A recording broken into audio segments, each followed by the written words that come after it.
Just a reminder of that breaking news coming to us from Paris. Algeria's Hamana Khelif has won gold in the women's 66-kilogram boxing event, the welterweight division, Algeria's first ever boxing gold. Let's go live to Paris for reaction from our senior reporter, Geraint Hughes, who watched it at Roland Garros. Geraint, there'll be controversy for some about her eligibility, but no doubt about the performance or the judges tonight. A unanimous decision, no doubts?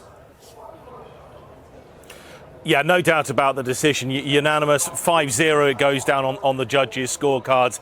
And you knew the moment that both boxers at the end of the bout were with the referee. And even before it goes red corner, blue corner, it went unanimous decision. Everybody in there knew. We talk about the controversy. Yes, we've been through that a lot over the last 10, 11 days.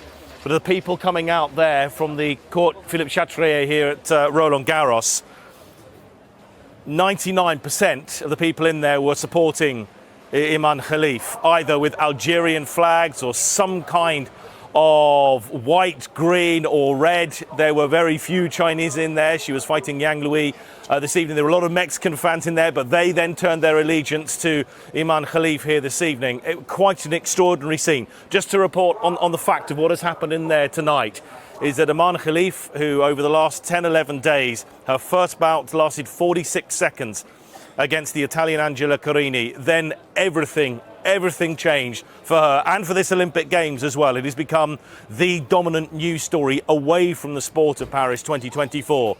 But she has continued to box. She has continued to impress the judges here.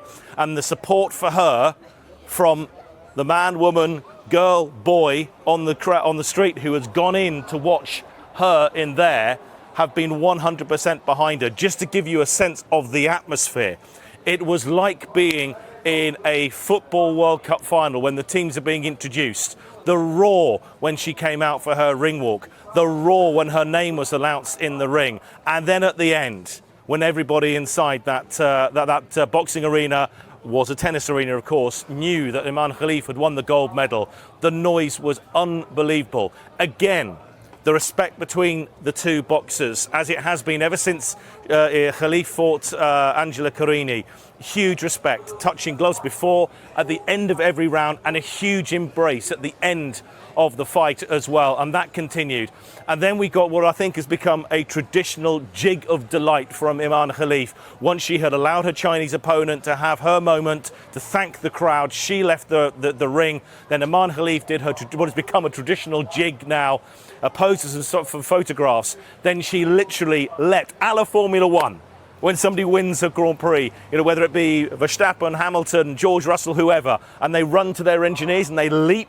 She did exactly that into the arms of her coaches. She was then taken out of the ring and put on the shoulders of one of her coaches, who walked and ran her round the entire outside of the court here. She was given Algerian flags. Everyone in the court stayed, in the boxing arena, stayed to just cheer her on. The noise was absolutely ear-splitting. So that is what has happened inside the ring tonight. We know well about the controversy. We know well about the stance of the IOC. We know well about the stance of some other federations who believe there should be talks after this Olympics have gone. But we also know about the stance of the IBA from their position earlier this month, when they could not answer the questions they said they were going to answer, where they have confused the waters more than they should have done. So all we can say is that Iman Khelif is the gold medalist. She has won it by the judges' scorecard, as I say, unanimous, and she will leave at some point here, Roland Garros. Goodness, how long she will be in there tonight, but she will leave here the 2024 Olympic champion. Okay, Geraint Hughes, thank you very much. Final thought, though, Ger, just on that, in terms of the organisation of boxing as well. You mentioned the IBA. Do we need clarity not only on gender eligibility, but just everything regarding amateur boxing going forward because of its importance to the whole sport of boxing, including professional boxing? The IBA is a disgraced organisation. It does not organise the boxing competition here at the Olympics, nor did it in Tokyo. It is banned by the IOC from doing that and is backed up by the courts. That is the law.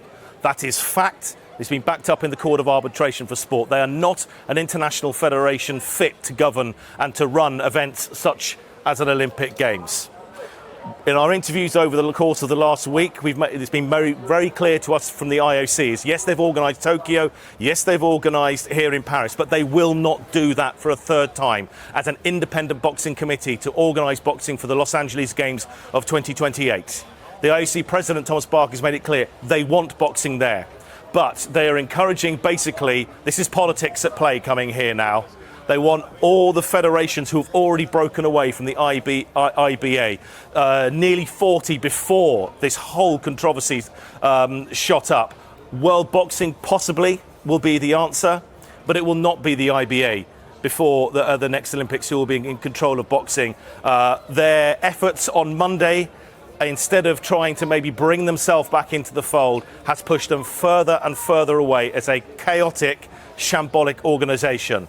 In terms of boxing, yes, they have an awful lot to do. When it comes to eligibility, the eligibility criteria for these games here in Paris, set by the IOC, date back to 2016. But those are the rules that are in place. I think there's a recognition from the IOC, and we've heard from Seb Coe, the president of World Athletics, who have had their challenges and their decisions, whether you like it or not, over the eligibility in athletics. They've made their decisions, but there's a feeling probably in the coming weeks and months after this is settled here that there needs to be a discussion going forward, but a grown-up, fair decision, not the decisions made by the IBA.